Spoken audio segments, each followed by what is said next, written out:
Bab 6. Perkembangan Islam pada masa Daulah Umayyah di Andalusia. Poin A. Sejarah lahirnya Daulah Umayyah di Andalusia. 1. Awal masuknya Islam di Andalusia. Sebelum masuknya Islam ke Andalusia, Islam telah berkembang hingga ke Afrika Utara. Pada masa Khalifah Abdul Malik bin Marwan. Sebelum Islam berhasil menguasai Afrika Utara, wilayah tersebut dahulu menjadi basis kekuasaan kerajaan Romawi.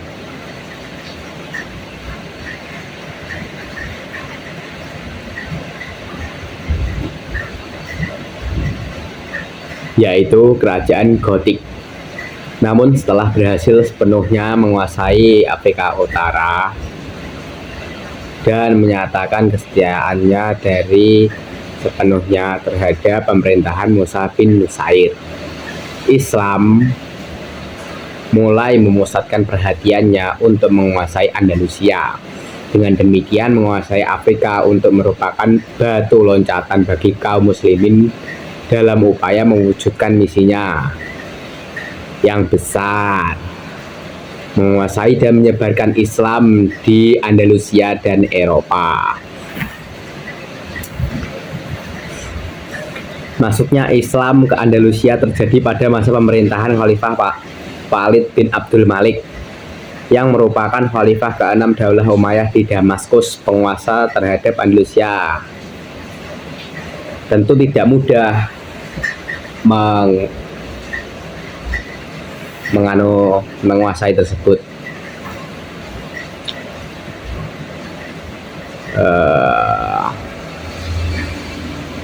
Dua, peran Abdurrahman. Berakhirnya kekuasaan Daulah Umayyah di Damaskus dan digantikan oleh Daulah Abbasiyah, menyisakan satu orang keturunan dari Daulah Umayyah, yaitu Abdurrahman I yang bergelar Ad-Dakhil. Ketika Daulah Umayyah di Damaskus dihancurkan oleh Daulah Abbasiyah, Abdurrahman Ad-Dakhil berhasil melarikan diri ke Andalusia. Kedatangan Abdurrahman Ad-Dakhil ke Andalusia memulai babak baru dalam hijrah perkembangan Islam di wilayah tersebut. Abdurrahman I mengambil alih kekuasaan di Andalusia yang sebelumnya dipimpin oleh gubernur yang bernama Yusuf Al-Fihr. Abdurrahman I atau Abdurrahman Ad-Dakhil kemudian mengumumkan berdirinya Daulah Umayyah di Andalusia sebagai kelanjutan dari Daulah Umayyah di Damaskus. Para ahli sejarah menyebutkan bahwa Daulah Umayyah di Andalusia dipimpin oleh seorang amir. B. Perkembangan Islam pada masa Daulah Umayyah di Andalusia. Daulah Umayyah mengalami masa kejayaannya selama kurun waktu 7,5 abad, yaitu pada tahun 756 sampai 1492 Masehi, di bawah kepemimpinan amir-amir berikut ini. Perkembangan Islam pada masa Daulah Umayyah dibagi menjadi beberapa periode, yaitu sebagai berikut.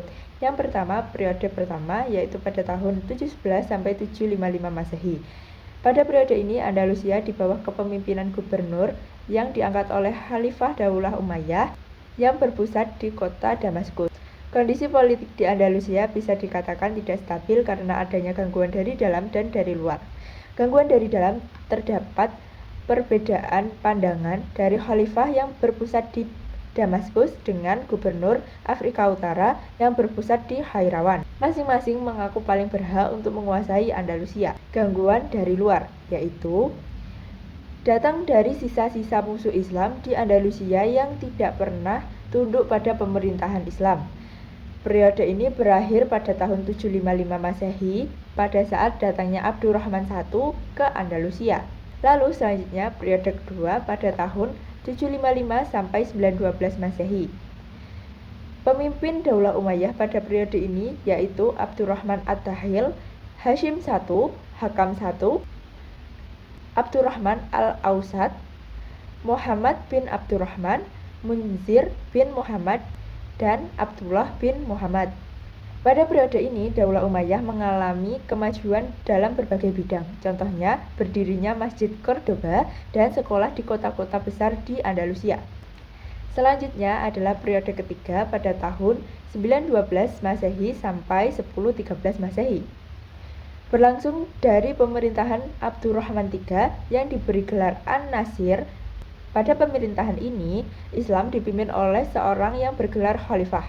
Pada periode ini, Daulah Umayyah mengalami puncak kejayaannya yang berhasil menyaingi Daulah Abbasiyah di Baghdad. Abdurrahman berhasil mendirikan Universitas Cordoba. Selain itu, pembangunan kota berlangsung dengan cepat dan masyarakat hidup dengan sejahtera.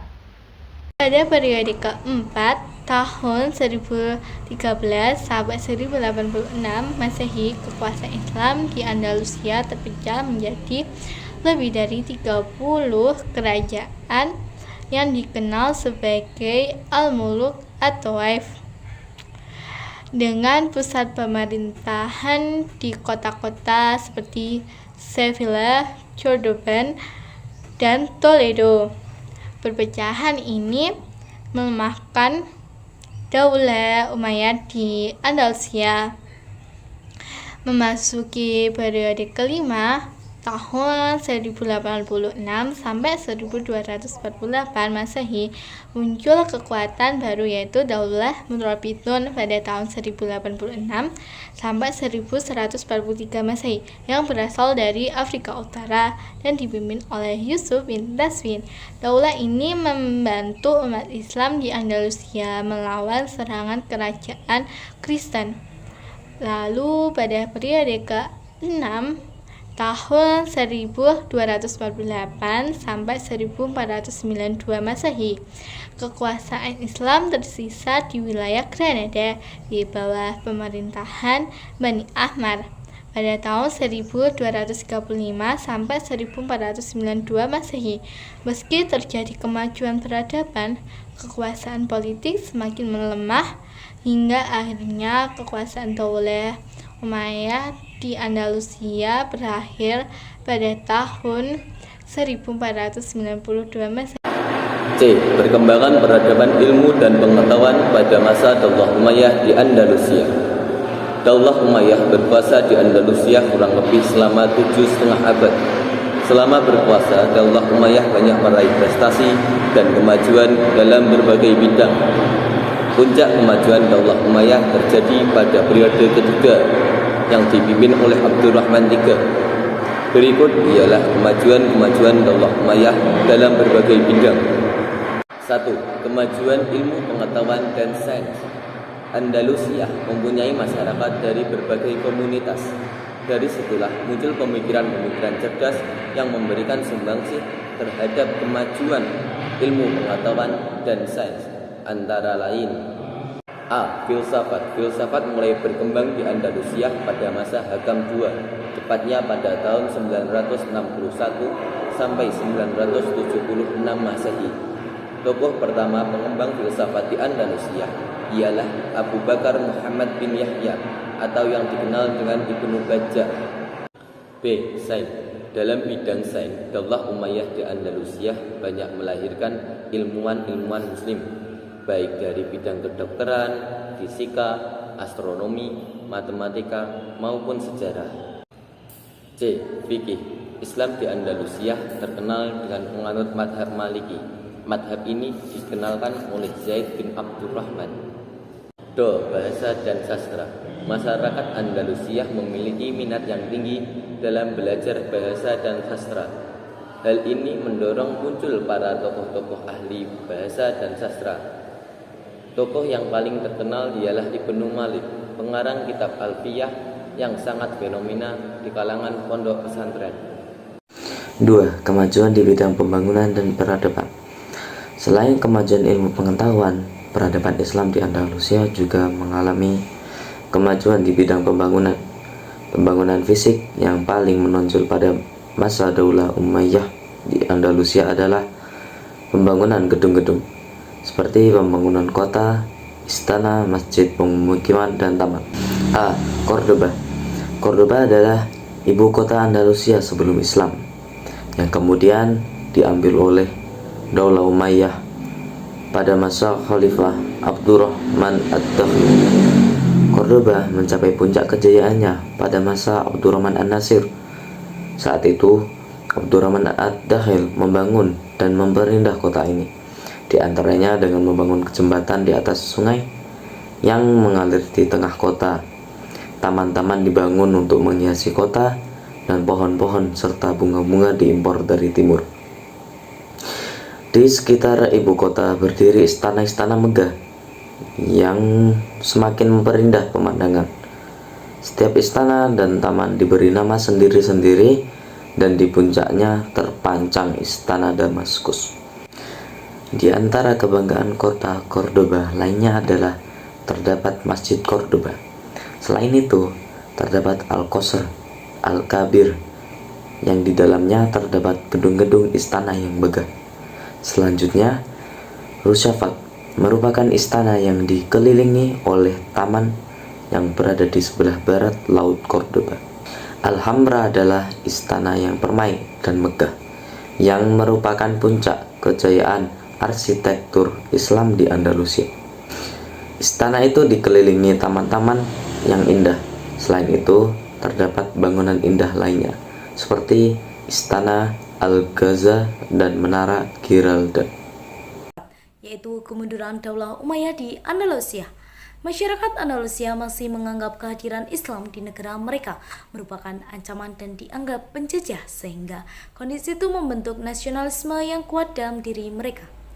Setelah kurun waktu 7,5 abad, Daulah Umayyah mulai mengalami kemunduran. Faktor penyebab runtuhnya Daulah Umayyah di Andalusia yaitu: yang pertama, yaitu tidak jelasnya sistem peralihan kekuasaan, menyebabkan terjadinya perebutan kekuasaan di kalangan keturunan para penguasa. Sistem monarki membuat calon pewaris merasa berhak menjabat setiap ada kekosongan kepemimpinan. Itulah yang menyebabkan munculnya kerajaan dan kekuatan kecil di sekitar Andalusia, seperti munculnya Muluk atau Waif yang memperparah keadaan dan membuat kekuasaan Islam terakhir di Andalusia jatuh ke tangan Ferdinand dan Isabella. Nomor 2, yaitu tidak adanya ideologi pemersatu. Penduduk asli Andalusia tidak mau menerima para mu'alaf. Akibatnya, kelompok etnis non-Arab seperti etnis Salva dan Barbaria sering memicu perselisihan dan merusak perdamaian. Hal ini menunjukkan tidak ada ideologi yang memberi makna persatuan dan tidak ada figur penguat ideologi. Nomor 3, yaitu keterpurukan ekonomi. Kegigihan dan penguasa mengembangkan ilmu pengetahuan dan mengabaikan perekonomian, timbul kesulitan ekonomi dan berpengaruh terhadap perkembangan politik dan militer. Yang terakhir, yaitu wilayah kekuasaannya kecil dan terperincil, sehingga terabaikan dan jarang mendapat perhatian dari wilayah Islam lainnya, kecuali Afrika Utara yang letaknya dekat secara geografis. Dengan demikian, tidak ada yang membantu dan membendung kebangkitan Kristen, sehingga wilayah Islam di Andalusia direbut oleh kaum Kristen.